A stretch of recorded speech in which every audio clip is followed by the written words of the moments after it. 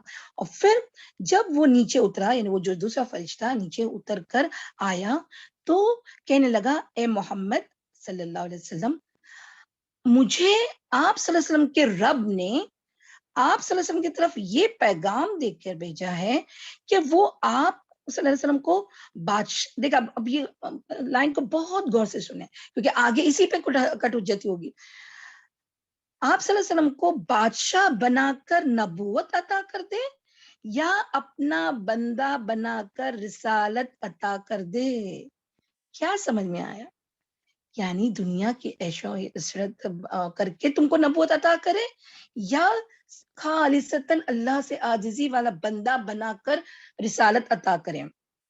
تو آپ لوگ سب کو تو پتہ ہے ہمارے صلی اللہ علیہ وسلم نے کیا جواب دیے، ہے نا. تو حضرت جبرائیل علیہ السلام نے عرض کیا اے محمد صلی اللہ علیہ وسلم، اپنے رب کے سامنے تواضع اختیار کیجئے. نبی اکرم صلی اللہ علیہ وسلم فرمایا نہیں، بلکہ مجھے بندہ بنا کر رسالت عطا کر دے. سبحان اللہ، ہے نا. کیونکہ آگے اب آئے گی یہ ساری باتیں کہ وہ لوگ کیا بولتے تھے، مطلب بولتے تھے نا کہ اس کو یہ تو کھاتا پیتا ہے. ابھی آئے گا انشاءاللہ. تو بس یہ آپ صلی اللہ علیہ وسلم کو بھی چوائس دی گئی تھی کہ یا تو بادشاہ بنا کر نبوت عطا کرے یا پھر اپنا بندہ بنا کر رسالت عطا کرے. تو آپ صلی اللہ علیہ وسلم نے کیا چوائس کیے؟ بندہ. آگے بھی ایک بات آئے گی کہ فقر کا بھی بات آئے گی. یعنی فقر یعنی بہت سارا پیسہ نہیں، مطلب دنیا کے عیش و عرائش نہیں. تو وہ بھی آگے انشاءاللہ ہم پڑھیں گے.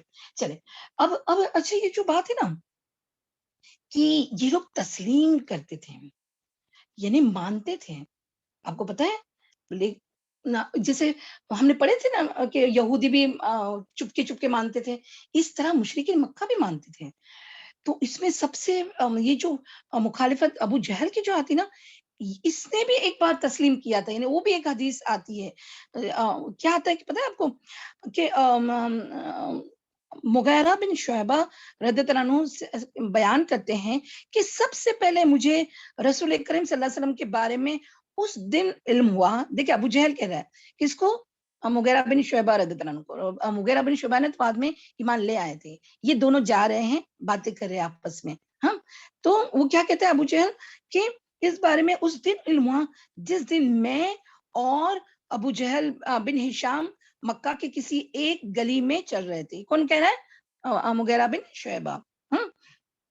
مکہ کے گلی میں چل رہے تھے کہ ہماری ملاقات رسول کریم صلی اللہ علیہ وسلم سے ہو گئی. آپ صلی اللہ علیہ وسلم نے ابو جہل سے فرمایا اے ابو الحکم، یہ ان کا لقب تھا. ہاں، اے ابو الحکم، اللہ اور اس کے رسول صلی اللہ علیہ وسلم کی طرف آ جاؤ جو تمہیں اللہ کی طرف بلاتے ہیں. ابو جہل نے کہا اے محمد صلی اللہ علیہ وسلم، کیا تم ہمارے معبودوں کو برا بھلا کہنے سے باز نہیں آؤ گے؟ اب دیکھیں وہاں پر کوئی نہیں ہے، 3 ہی لوگ ہیں. اب یہ کیا گفتگو ہو رہی ہے؟ آپ صلی اللہ علیہ وسلم سے فرما رہے ہیں ابو جہل کہ تم ہمارے معبودوں کو برا بھلا کہنے سے باز نہیں آؤ گے؟ کیا تم یہ چاہتے ہو کہ ہم گواہی دیں کہ تم نے اللہ کا پیغام پہنچا دیا؟ دیکھیں سوال. ہاں تو ہم گواہی دیتے ہیں کہ آپ صلی اللہ علیہ وسلم نے واقعی تبلیغ کر دی. اللہ کی قسم اگر مجھے یہ علم ہو بھی جائے کہ جو آپ صلی اللہ علیہ وسلم یعنی جو آپ ڈائریکٹ مخاطب ہے نا آپ کہتے ہیں وہ حق ہے تو بھی میں نہیں آپ کی پیروی نہیں کروں گا. دیکھیں کیا بات آڑے آ گئی. بس ضد حد درمی ہے نا, تسلیم کر لیا اور کہتے کہ نہیں میں بات نہیں مانوں گا تمہاری.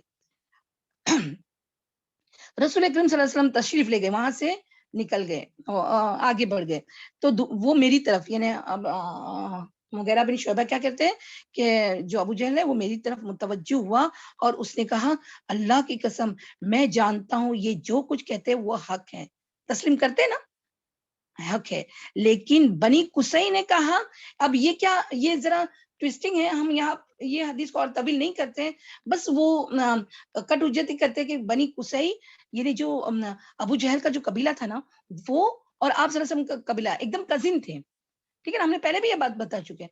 تو کزن تھے نا, تو بولتے دیکھو وہ کزن کے پاس تو حج کی روایت یعنی حاجیوں کو پانی پلانا کھانا کھلانا سب کچھ تھا, ہم تسلیم کر لیتے تھے کہ چل تم بڑے ہمارے سے. ہاں اور لیکن ایک بار انہوں نے کہا کہ ہمارے اندر نبی بھی ہے, تو پھر وہ ہٹ درمی پہ آ گیا کہ میں کیوں ایسا مانوں, میں کیوں مانوں, یعنی ان کی بڑھائی کتنی, یعنی کیا سب کچھ ان کے پاس ہی ہو, یعنی نبی بھی ان کے پاس ہی ہو, ان کے قبیلے میں ہو, سمجھ میں آیا. تو دیکھیں نا ہر ایک کا اپنا اپنا ایک طریقہ رہتا ہے کہ نہ ماننے کا. کوئی ہٹ درمی بتاتا ہے تو کوئی کیا بتاتا ہے, کوئی اپنی بڑائی کے لیے, جو بھی. لیکن مانتے سب تھے دل سے, لیکن ان کو ماننا نہیں تھا کیونکہ اپنی بڑائی جاتی ہوئی نظر آتی تھی. ٹھیک ہے, چلے اب اپنی کتاب پر آ جائیں. ان کا یعنی مشرکین مکہ کا ایک بہت بڑا گمان یہ تھا کہ وہ نبوت و رسالت کے مرتبے اور مقام کو اس سے کہیں بڑا اور اونچا سمجھتے تھے کہ وہ کسی انسان کو دیا جائے. ان کا عقیدہ تھا کہ انسان رسول نہیں ہو سکتا. ابھی بھی ایسا کسی کا گمان ہوتا ہے نا, انسان رسول نہیں ہو سکتا اور نہ رسول انسان ہو سکتا ہے نا. پھر کیا بولتے کہ اس لیے جب نبی اکرم صلی اللہ علیہ وسلم نے اپنی نبوت کا و رسالت کا اعلان کیا اور اس پر ایمان لانے کی دعوت دی تو مشرکین کو حیرت و تعجب ہوا. اب اللہ تعالیٰ ہر بات کو کیا کرتے ہیں کہ بتا دیتے ہیں, قرآن میں فرما دیتے ہیں. قرآن میں کیا فرمایا, میں اس کے لیے دعوت دوں گی اپنے سسٹر شہناز کو کہ وہ آئے اور آیت بھی پڑھے اور ترجمہ بھی پڑھے. جی شہناز. جی السلام علیکم ورحمۃ اللہ وبرکاتہ. اعوذ باللہ من الشیطان الرجیم. بسم اللہ الرحمن الرحیم. ما لهذا الرسول يأكل الطعام ويمشي في الأسواق. اس کا ترجمہ ہے یہ کیسا رسول ہے کہ کھانا کھاتا ہے اور بازاروں میں چلتا پھرتا ہے. سورہ فرقان آیت نمبر 7. ویری گڈ ماشاء اللہ. پھر یعنی دیکھیں نا کیا, یعنی ان کو وہ تعجب لگتا تھا کہ رسول ہے تو بازاروں میں چلتا پھرتا ہے اور کھانا بھی کھاتا ہے ہمارے جیسا, ایسے کیسے ہو سکتا ہے. ابھی سارے ہم خلاصہ بعد میں کریں گے. ہاں تو پھر اللہ تعالیٰ نے ان کی خام خیالی, یہ ان کا خام خیالی تھا. ٹھیک ہے نا, کیونکہ اللہ تعالیٰ کو تو بشر ہی بنا کے رسول بھیجنا تھا نا. ٹھیک ہے, تو مزید نقشہ کھینچتے ہوئے فرمایا بل عجبوا أن جاءهم منذر منهم فقال الكافرين هذا شيء عجيب. انہیں تعجب ہوا کہ ان کے پاس خود انہی میں سے ایک ڈرانے والا آ گیا. چنانچہ ان کافروں نے کہا یہ تو عجیب چیز ہے. سورہ قاف آیت نمبر 2. جی آگے بھی پڑھ لیں بابا. انہوں نے یہ بھی کہا ما انزل اللہ علی بشر من شیء. اللہ نے کسی بشر پر کوئی چیز نہیں اتاری ہے. سورہ انعام آیت نمبر 91. جی دیکھیں نا، تو یعنی کیا تھا کہ اللہ نے ان کے اس عقیدے کو باطل کر دیا، کیا کہ وہ ماننے کے لیے تیار نہیں کہ ایک بشر بھی رسول ہو سکتا ہے، اس کے پاس وحی آ سکتی ہے، وہ بھی اللہ کی طرف سے ایک کلام آ سکتا ہے، یہ ماننے کو راضی نہیں تھے کہ وہ بشر ہو سکتا ہے. ٹھیک ہے، تو اللہ نے ان کے اس عقیدے کو باطل ٹھہرایا اور اس کی تردید کرتے ہوئے فرمایا. جی قل من أنزل الكتاب الذي جاء به موسى نورا وهدى للناس، کہہ دو وہ کتاب کس نے اتاری جس نے موسیٰ لے کر آئے تھے اور جو لوگوں کے لیے روشنی اور ہدایت تھی. سورہ انعام آیت 91. جی اسی طرح اللہ نے انہیں دوسرے انبیاء کے واقعات بھی سنائے، ہے نا، یعنی ان کو اللہ تعالیٰ دیکھے نا ان کے ہر بات کو کیچ کر لیتے تھے، مطلب ان دا سینس ہر بات کے جواب میں اپنی آیتوں میں فرما دیتے تھے. ٹھیک ہے، تو انبیاء کے واقعات بھی سناتے ہوئے بتلایا کہ ان کی قوموں نے بھی ان کی رسالت کا انکار کرتے ہوئے بھی یہی کہا تھا. کیا کہا تھا دوسری قوموں نے بھی؟ جی ان انتم الا بشر مثلنا، کہ تم لوگ بھی تو تم ہمارے ہی جیسے بشر ہو. دیکھیں نا، یعنی اگر ان کو کچھ نہیں ملتا، بشریت کا تقاضا بشر ماننے کے لیے ریڈی نہیں ہے، تو کیا ماننا نہیں ہے تو بتا بھی دیتے، ارے تم کیا لائے ہو، تم تو خالی تو بشر ہو، ہمارے جیسے ایک انسان ہو، ہے نا. تو اور اس کا جواب میں پیغمبروں نے کیا کہا؟ جی ان نحن الا بشر مثلكم ولكن الله يمن على من يشاء من عباده. جی ہاں، ہم بھی تمہارے جیسے بشر ہی ہیں، لیکن اللہ اپنے بندوں میں سے جس پر چاہتا ہے احسان کر دیتا ہے. سورہ ابراہیم آیت 11. جی جزاک اللہ خیر، اللہ تعالیٰ آپ کے علم میں اور آپ کے اخلاص میں برکت دے، ماشاءاللہ ماشاءاللہ، بارک اللہ فی. جی تو دیکھیں سسٹرز، یعنی یہ بشر ہونے کا ان کو تعجب تھا. اب بشر نہیں ہو تو پھر کیا ہوگا؟ دیکھیں آگے آتا ہے، مطلب یہ کہ جتنے انبیاء اور رسول گزرے ہیں وہ سب بشر ہی تھے، اور اگر بشر کی بجائے فرشتے، اب یہ آپ کا آپ نے سن چکے ہوں گے، لیکن پھر بھی ہم بتاتے کہ بشر کے بجائے فرشتے کو رسول بنا دیا جاتا تو رسالت کا مقصد ہی پورا نہ ہوتا، کیونکہ انسان فرشتوں کے نقش قدم پر چلنے کی طاقت ہی نہیں رکھتا نا. تو اس کے علاوہ مشرکین کا شبہ جو بھی جوں کا تو رہتا. کیوں؟ ابھی دیکھیں یہ کیوں کا جواب، کیوں کا کیا سوال ہے. دیکھیں اللہ اگر دیکھو رسول بشر نہ ہوتا تو ہمارے لیے اسوہ حسنہ کیسے ہوتا نا، ہم کس طرح جیتے، ہمارا جو روٹین کا بات ہے تو وہ تو بشر ایک پہچان سکتے نا کہ کس طرح کہاں کہاں ہماری تکلیفیں آتی، کہاں کہاں ہمارے پرابلمز آتے، کس طرح سولوشن نکالیں ان کا. تو وہ بشر ہوئے تو ہی تو ہمیں بتایا نا اتنا ہمارے رسول صلی اللہ علیہ وسلم نے. اگر فرشتے ہوتے، فرشتے اسوہ حسنہ کیسے ہو سکتے؟ وہ تو ہمارے سے مختلف مخلوق ہے، وہ تو آسمان میں رہتے، زمین پہ بھی نہیں رہتے، ہے نا. اچھا صحیح ہے نا. اور اگر سپوز کے فرشتے اللہ تعالیٰ بھیجتے تو پھر کیا کہتے، ارے یہ فرشتے کی کیسے بات مانے، یہ تو ان کو تو ہماری پرابلم کیسے پتہ چلے گی، یہ تو کھاتے بھی نہیں ہے، یہ تو صرف اللہ کی عبادت کرتے. یعنی کہنے کا مطلب دو سائڈ میں بھی وہ بس ایسے ہی رہتے. اگر پہلے کہتے کہ فرشتہ کیوں نہیں اترا، اور اگر سپوز اللہ تعالیٰ آگے بھی قرآن کی آیتوں میں فرما لی ہے اللہ تعالیٰ نے کہ اگر میں فرشتہ بھی اتارتا تو یہ اس طرح اعتراض کرتے. بس بنیادی پوائنٹ یہ ہے کہ ان کو جس کو نہیں ماننا ہے نا وہ سارے ایکسکیوزز لے آتے ہیں، صحیح ہے نا. جس کو قرآن نہیں سیکھنا وہ سارے ایکسکیوزز لے آتے ہیں. یہ بھی ہے نا ہمارے اپنے عملی پوائنٹ، صحیح اس پر غور کرنا.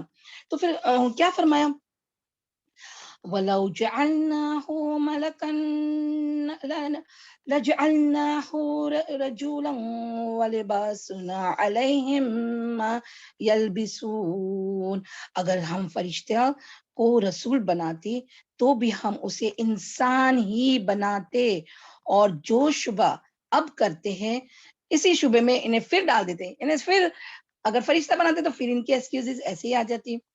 لہٰذا جب نہ رسالت کا مقصد حاصل ہو نہ لوگوں کا شبہ دور ہو تو فرشتوں کو رسول بنانے کا کیا فائدہ ہے نا. یہ تو اللہ تعالیٰ، اللہ کی ویسے مرضی تھی، لیکن بس ان کے جواب تھوڑے بہت تو دے رہے نا اللہ تعالیٰ اسی آیت سے. ٹھیک ہے، اب چونکہ مشرکین تسلیم کرتے تھے کہ حضرت ابراہیم علیہ السلام، حضرت اسماعیل علیہ السلام اور حضرت موسیٰ علیہ السلام پیغمبر تھے اور بشر بھی تھے، اس لیے انہیں اس شعبے پر جمنے اور اڑنے کی گنجائش نہ مل سکی، لہٰذا انہوں نے ایک دوسرا شبہ ظاہر کیا، اب اور ایک سوچا چھوڑ دیا، کیا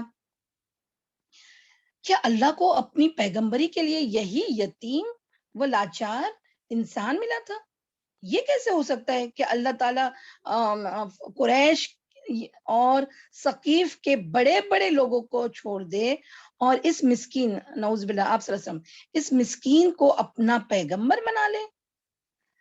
لولا نزل هذا القرآن على رجل من القريتين عظیم، یہ قرآن مکہ اور طائف کی دونوں آبادیوں میں سے کسی بڑے آدمی پر کیوں نہ اتارا گیا؟ دیکھیں یہ سورہ زخرف کی آیت ہے، تو کہنے کا مطلب ہے اب ان کی شعبہ ان کا شک، یعنی اب کیا حجت دے رہے ہیں کہ اوہو یہاں یتیم اور لاچار کے اوپر، مطلب مسکین کے اوپر کیوں اتارا؟ اگر اتارنا ہی تھا تو مکہ اور ثقیف، اچھا مکہ اور ثقیف یعنی طائف، ہمیشہ یاد رکھنا ٹوین سٹی ہے، مکہ اور طائف از اے ٹوین سٹی، تو یہ دو بڑے سرداروں پر جو آگے نام بھی آتا ہے، میں ابھی یہاں پر لکھنا بھول گئی، تو وہ بڑے دو سرداروں پر یہ پیغمبری کیوں نہیں اتری؟ تو بس ان کا یہ کیا تھا؟ حجت تھی، یعنی ایک ایکسکیوز تھا، ٹھیک ہے۔ پھر اللہ تعالیٰ نے اس کا بڑا مختصر جواب دیا، اہم یقسمون رحمت ربک، کہ کیا تمہارے رب کی رحمت یہ لوگ تقسیم کریں گے؟ یعنی بس یعنی یہ جو چاہیں گے اس کے حساب سے اللہ تعالیٰ اپنے رحمت کو تقسیم کرے گا، یعنی وہ بولیں گے جہاں جانا ہے وہاں جائیں گے، وہ بولیں گے تو کہاں کرنا ہے وہاں کریں گے، ایسا تو نہیں ہو سکتا نا۔ اللہ کی مرضی، جس کو چاہے اس کو نبوت عطا کرے، جس کو چاہے اس کو رسالت عطا کرے۔ اسی وجہ سے آپ کو پتا نا طالوت اور جالوت، اس کا بھی وہ کیا کہتے تھے کہ اس کو کیسے لشکر کا یہ بنا دیا، اس کے پاس تو نہ طاقت ہے نہ کچھ، تو اللہ تعالیٰ جس سے چاہے اسے پیغمبر بنا سکتے ہیں، اسے رسالت دے سکتے ہیں، اسے نبی بھی بنا سکتے ہیں، ہے نا۔ تو اسی طرح اللہ چاہے اس کو زیادہ علم بھی دے سکتا ہے قرآن اور سنت کا۔ یہ ہمارے معاشرے میں ہم بھی ایسے کہتے ہیں، ارے اس کے پاس آ گئے، یہ ہمیں سکھائے گی قرآن، اس کے پاس تو ایسا ہے ایسا ہے، بہت ساری، ہم انشاءاللہ اس پر ڈسکس کریں گے انشاءاللہ، ٹھیک ہے، جو ہمارے معاشرے میں چلن ہے اس حساب سے۔ یعنی وہی، قرآن، نبوت اور رسالت سب کے سب اللہ کی رحمت ہے، اور اللہ ہی جانتا ہے کہ اپنی رحمت کسے تقسیم کرے، کس کو دے اور کس کو نہ دے۔ چنانچہ فرمایا، اللہ اعلم حیث یجعل رسالتہ، سورہ انعام، اللہ بہتر جانتا ہے کہ اپنی رسالت کہاں رکھے، یعنی کس کو دے۔ چونکہ اس جواب کے آگے ان کا کوئی عذر چل نہیں سکتا تھا، اس لیے انہوں نے اور ایک شبہ پیش کیا، یعنی اور ایک ٹچکا چھوڑا۔ دیکھیں کیا، ہم دیکھتے ہیں کہ جو شخص دنیا کے، میں نے وہ جو بتائی تھی نا کہ رسالت کے وقت آپ صلی اللہ علیہ وسلم کو چوائس دیا گیا، اب اس کی بات دیکھیں، ہم دیکھتے ہیں کہ جو شخص دنیا کے بادشاہوں میں سے کسی بادشاہ یا ایلچی ہوتا ہے، اس کے لیے بادشاہ کی طرف سے جاہ و حشمت کے تمام لوازمات، یعنی خدم و حشم، مال و جاگیر اور جاہ و جلال کے تمام وسائل فراہم کیے جاتے ہیں۔ یعنی اگر اللہ نے تم کو رسول بنایا تو وہ ایسے بادشاہت والی زندگی کیوں نہیں دی؟ بادشاہ یعنی وہ جہاں چلے، اللہ کی قدرت میں تو سب چیزیں، وہ چلے، اس کے آجو باجو اتنے لوگ ہو، اس کے بڑے بڑے قافلے ہو، اور اس کے جاہ و جلال سے لوگ، آپ امیجن کر رہے ہیں نا، امیجن کر رہے ہیں نا کہ وہ کیا بات کرے کہ بادشاہوں کے جیسی تمہاری زندگی کیوں نہیں ہے؟ پھر اب اگر اللہ کے چنے ہوئے بندے ہو تو بادشاہوں جیسی زندگی کیوں نہیں ہے؟ وہ جب پھر تم ابھی دیکھیں یہاں یہی وہ بات ہے کہ، اور وہ جب چلتا ہے تو اس کے جلو میں اردلی، پاسبان اور بڑے بڑے معزز لوگ ہوتے ہیں۔ پھر کیا بات ہے کہ محمد صلی اللہ علیہ وسلم اللہ کا ایلچی، یعنی اللہ کے ایمبیسڈر ہے نا، رسالت رسول ہے نا، میسنجر ہے نا، تو اللہ کا ایلچی ہوتے ہوئے لقمہ یعنی ایک کھانے کا لقمہ زندگی کے لیے بازاروں میں دھکے کھاتا پھرتا ہے۔ دیکھیں نا کیسے نا، حجت کرنی ہے تو کتنا وہ کون سے ورڈز لے کے آتے ہیں. ٹھیک ہے, تو اللہ تعالیٰ کیا فرماتے ہیں اس کے لیے میں دعوت دوں گی ہمارے سسٹر ناہیدہ کو. جی ناہیدہ, یہ آیت پڑھیں اور اس کا ترجمہ کریں. جی بسم اللہ الرحمن الرحیم لولا انزل الیہ ملک فیکون معه نذیرا او یلقى الیہ کنز او تکون له جنت یأکل منها وقال الظالمون ان تتبعون الا رجلا مسحورا. سورہ فرقان آیت نمبر 7 اور 8. آخر اس کے اوپر کوئی فرشتہ کیوں نہ اتارا گیا جو اس کے ساتھ ڈراوے کا کام کرتا, یا اس کی جانب کوئی خزانہ کیوں نہ اتار دیا گیا, یا اس کے پاس کوئی ایسا باغ کیوں نہ ہوا جس سے وہ کھاتا رہتا. چنانچہ ان ظالموں نے کہا کہ تم لوگ محض ایک ایسے آدمی کی پیروی کر رہے ہو جس پر جادو کر دیا گیا. جی جزاک اللہ خیر, اللہ مبارک لہم فی علمکم و اعمالکم. دیکھیں یعنی اب دیکھیں ان کی کیا ایک اور ایکسکیوز آ گئی کہ اللہ تعالیٰ فرشتہ کیوں نہیں بھیجا گیا, ان پر خزانے کیوں نہیں اتارے گئے, اور ایسا باغ کیوں نہ ہو, ہاں ایسا باغ کیوں نہ ہو کہ جس میں وہ بس اس کو یعنی بازار میں پھرنے کی ضرورت نہیں, اپنے کھانے پینے کا وہیں سے وہ لے اور کھا پی لے جیسا یہ. اور پھر اگر کچھ نہ بن سکا تو کیا کہہ دیا کہ یہ کس طرح کے انسان کی تم پیروی کرو, یہ تو سراسر جادو ہے, یعنی اس نے تم پر جادو کر دیا ہے. یہ تھا مشرکین کا اعتراض. لیکن معلوم ہے کہ نبی اکرم صلی اللہ علیہ وسلم چھوٹے بڑے, کمزور طاقتور, غریب مالدار, نیچے اونچے, غلام آزاد, ہر طرح کے لوگوں کے پاس پیغمبر بنا کر بھیجے گئے تھے. اب اگر آپ جاہ و جلال, یعنی وہ جو بادشاہت کی بات تھی نا, اس کا یہاں پر دیکھیں کیا ہے. اب اگر وہ جاہ و جلال کے ساتھ خدم و حشم اور بڑے بڑے لوگوں کے جلوم مطلب ان کے گروپ میں چلتے پھرتے, تو آخر کمزور اور چھوٹے لوگ آپ تک کیسے پہنچ سکتے تھے. یعنی دیکھیں نا, اگر ایسی بادشاہت بنا کر اللہ تعالیٰ اگر کوئی رسول کو بھیجتے ہیں تو پھر عام انسان تو اس تک تو پہنچ ہی نہیں سکتے. اب آپ صلی اللہ علیہ وسلم کو تو پتا ہے نا, ہم نے دیکھے کہ سب اولین میں سے تو پورے معاشرے کے غریب لوگ, غلام لوگوں نے پہلے مسلمان بن گئے, ایمان لائے, ہے نا. تو ان تک پیغام کیسے پہنچ سکتا تھا اگر ایسے بادشاہ کی والی زندگی اگر پیغمبر کو دی جاتی. تو یہ صرف ان کے جواب میں اللہ تعالیٰ فرماتے, ورنہ اللہ تو ہر چیز پر قادر ہے. ٹھیک ہے, اور پھر فرمایا ہاں, اور چھوٹے لوگ آپ تک کیسے پہنچ سکتے اور آپ سے کیسے فائدہ اٹھا سکتے تھے جبکہ اکثریت انہی کی ہوتی ہے. ظاہر ہے کہ ایسی صورت میں نبوت و رسالت بے فائدہ ہو کر رہ جاتی ہے. یعنی اگر بادشاہ کو نبوت ملتی یا رسالت ملتی تو اللہ تعالیٰ کا جو مقصد ہے وہ تو کمپلیٹ نہیں ہوتا, ہے نا. اس لیے مشرکین کے اس اعتراض کا صرف ایک ہی لفظ میں جواب دیا گیا, وہ کان محمد رسول اللہ صلی اللہ علیہ وسلم. محمد صلی اللہ علیہ وسلم کیا ہے, بس ایک رسول ہے. اس میں اسلام میں آتا ہے رسول بشرن بھی, بس ایک میں تو ایک, آپ صلی اللہ علیہ وسلم خود ہی فرماتے میں تو ایک بشر ہوں جو بھیجا گیا ہوں, یعنی رسول ہوں.